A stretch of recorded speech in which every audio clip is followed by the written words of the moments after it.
Shalom Bapak Ibu Saudara yang saya kasihan Tuhan, mari kita bersatu dalam doa. Segala pujian hormat kemuliaan bagi nama-Mu Bapa, buat kebaikan kemurahan dalam kehidupan kami.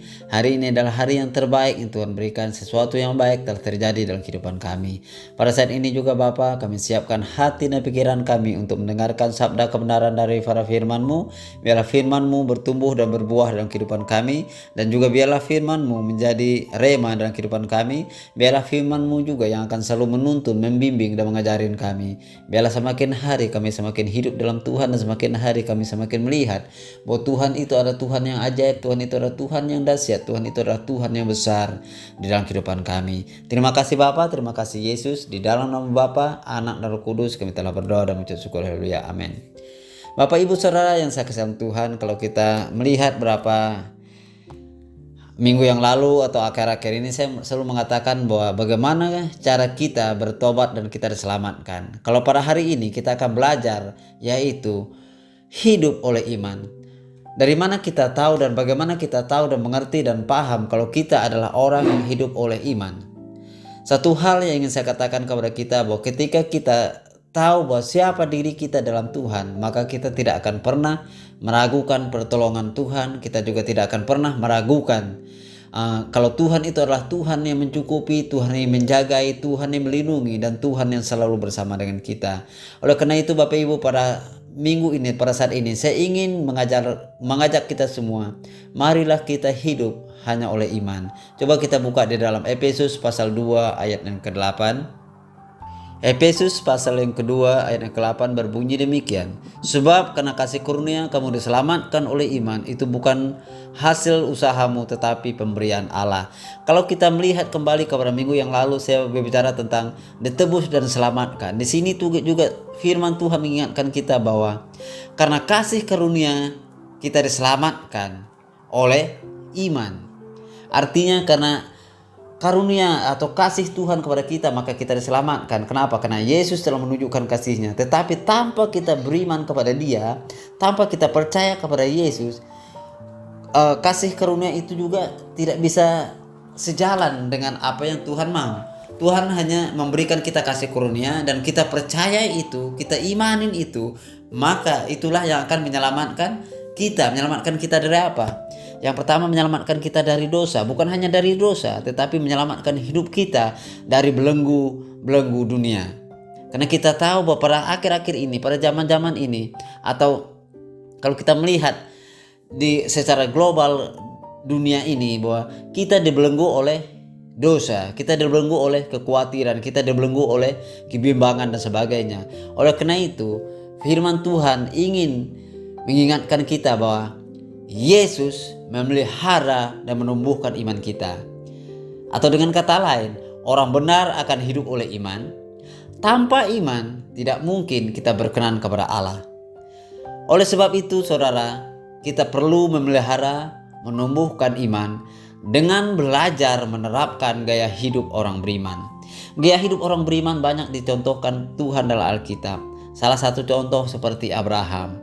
Kenapa? Karena Abraham adalah orang yang dipanggil Tuhan dari segala kemakmuran, dari segala kekayaan, pergi kepada negeri tanpa dia tahu, tujuannya tidak tahu, tetapi dia percaya bahwa kemanapun dia pergi, Tuhan akan selalu bersama dengan dia. Dan yang selanjutnya adalah gaya hidup adalah pola hidup yang diekspresikan dalam aktivitas, minat, dan para pandang. Gaya hidup merupakan campuran dari kebiasaan atau hal-hal yang terus-menerus kita lakukan, terus-menerus kita gali, dan terus-menerus itu menjadi harapan bagi kita dalam cara melakukan sesuatu dan perilaku sebagaimana Allah yang menciptakan kita. Oleh beriman kepada Dia, dengan gaya hidup kita yang beriman kepada Dia, yang menyelamatkan kita dengan kasih karunia. Atau dalam pengertian lain, saya memberi beberapa bagian. Yang pertama adalah kita harus mengerti identitas kita dalam Tuhan. Kalau kita mengerti identitas kita dalam Tuhan, maka tidak bisa kita ragukan lagi bahwa kita adalah orang yang percaya dan beriman kepada Tuhan. Siapa diri kita menunjukkan kepada siapa kita percaya. Salah satu contoh yaitu kalau secara dunia, kenapa dia marga Tarigan? Karena bapaknya terigan, atau kenapa dia marga Daci? Karena bapaknya Daci. Tetapi kalau kita melihat di sini bahwa ketika kita mengerti identitas kita, siapa identitas kita dalam Tuhan? Identitas kita dalam Tuhan kita telah bahas minggu yang lalu bahwa kita adalah orang yang telah ditebus dan diselamatkan oleh Tuhan. Dan identitas kita juga menyatakan bahwa kita adalah anak Tuhan. Ketika kita tahu bahwa hidup kita adalah anak Tuhan dan kita adalah Bapak kita adalah Tuhan yang pemilik jagat raya ini, yang menciptakan langit, bumi bersegala isinya. Apalagi yang perlu kita ragukan, apalagi yang perlu kita khawatirkan, apalagi yang perlu kita bimbangkan. Seharusnya kita sebagai anak Tuhan yang sudah diakui Tuhan sendiri, bukan hanya kita yang mengakui, tetapi Tuhan mengakui kita sebagai anaknya. Kita hanya tinggal percaya dan lakukan apa yang Tuhan mau. Bapak Ibu, kita bisa melihat itu di dalam Yesaya 43 ayat 1 sampai 2. Yesaya 43 ayat 1 dan 2 berbunyi demikian. Tetapi sekarang beginilah firman Tuhan yang menciptakan engkau, hai Yakub, yang membentuk engkau, hai Israel. Janganlah takut, sebab aku telah menebus engkau. Aku telah memanggil engkau dengan namamu. Engkau ini kepunyaanku. Apabila engkau menyeberang melalui air, aku akan menyertai engkau. Atau melalui sungai-sungai, engkau tidak akan dihanyutkan. Apabila engkau berjalan melalui api, engkau tidak akan dihanguskan, dan nyala api tidak akan membakar engkau. Di sini sangat jelas firman Tuhan mengatakan bahwa tetapi sekarang karena firman Tuhan, mana firman Tuhan? Firman Tuhan yang selalu kita pelajari, firman Tuhan yang selalu kita baca. Di mana firman Tuhan? Itu di dalam Alkitab. Firman Tuhan itulah firman Allah, atau isi hati Tuhan bagi umatnya atau bagi anak-anaknya, bagi orang-orang percaya. Itulah isi cinta kasihnya Tuhan.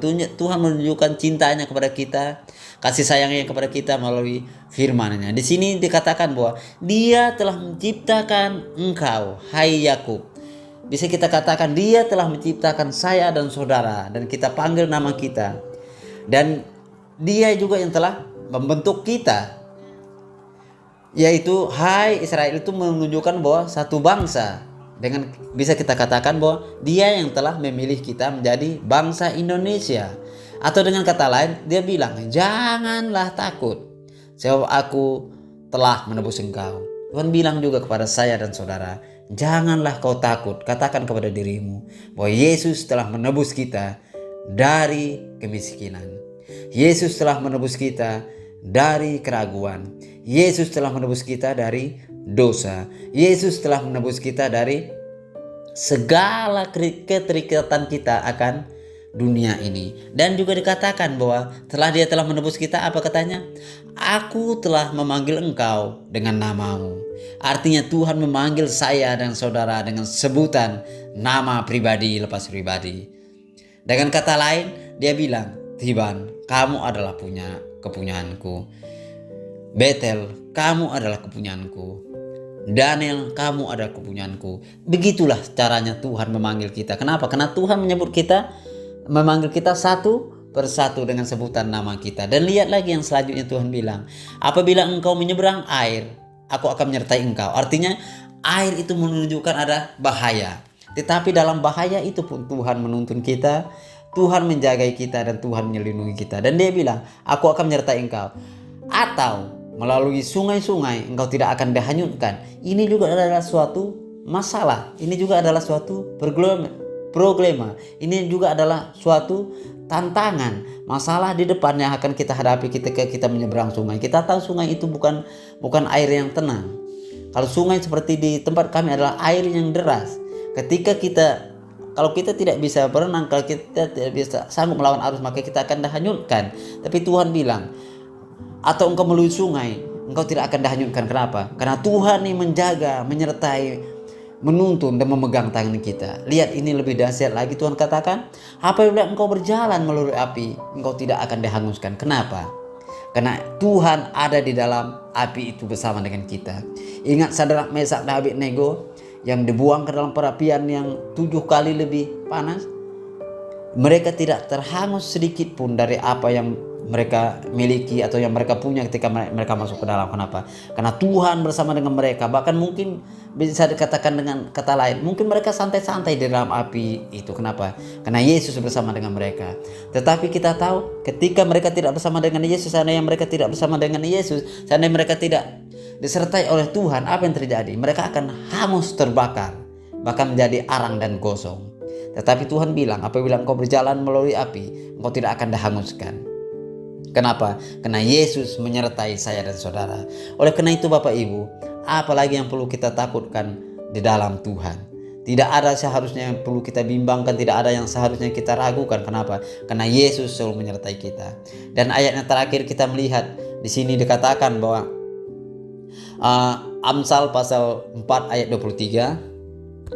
Amsal pasal yang keempat ayat 23 berbunyi demikian. Jagalah hatimu dengan segala kewaspadaan, karena dari situlah terpancar kehidupan. Di sini Tuhan mengingatkan kita bahwa jagalah hatimu dari segala kewaspadaan, karena dari situlah terpancar kehidupan. Atau menjaga kekudusan, jangan sampai hati kita dikuasai oleh hawa nafsu. Jangan sampai hati kita dikuasai oleh pesta pora. Jangan sampai hati kita dikuasai oleh kemabukan, pesta pora, kepentingan duniawi yang menjadi jerat bagi kita ketika kita ada di dalam dunia ini. Atau kita juga harus menjaga atau harus memiliki kehidupan yang penuh dengan doa, kehidupan yang penuh memiliki kekuatan yang penuh di dalam pendirian kita akan Tuhan. Kenapa? Karena kekuatan untuk tetap berdiri dalam iman sampai kepada Tuhan datang. Atau juga kita juga tidak boleh, tidak bisa, atau tidak seharusnya kita menolak untuk hidup dalam Tuhan. Seharusnya ketika kita tahu identitas kita, kita menolak untuk hidup di dalam kekhawatiran. Kenapa? Karena Yesus yang bersama dengan kita, yang akan selalu mencukupi, menjagai, menyertai dan melindungi kita. Tuhan Yesus memberkati. Mari kita angkat kedua tangan kita. Pulanglah sidang jemaat dengan berkat Abraham, Ishak dan Yakub. Biarlah kedamaian, ketenangan dan sukacita Allah akan mengalir dalam kehidupan kita mulai dari saat ini sampai Yesus datang kedua kali. Tuhan Yesus memberkati. Amin. Amin.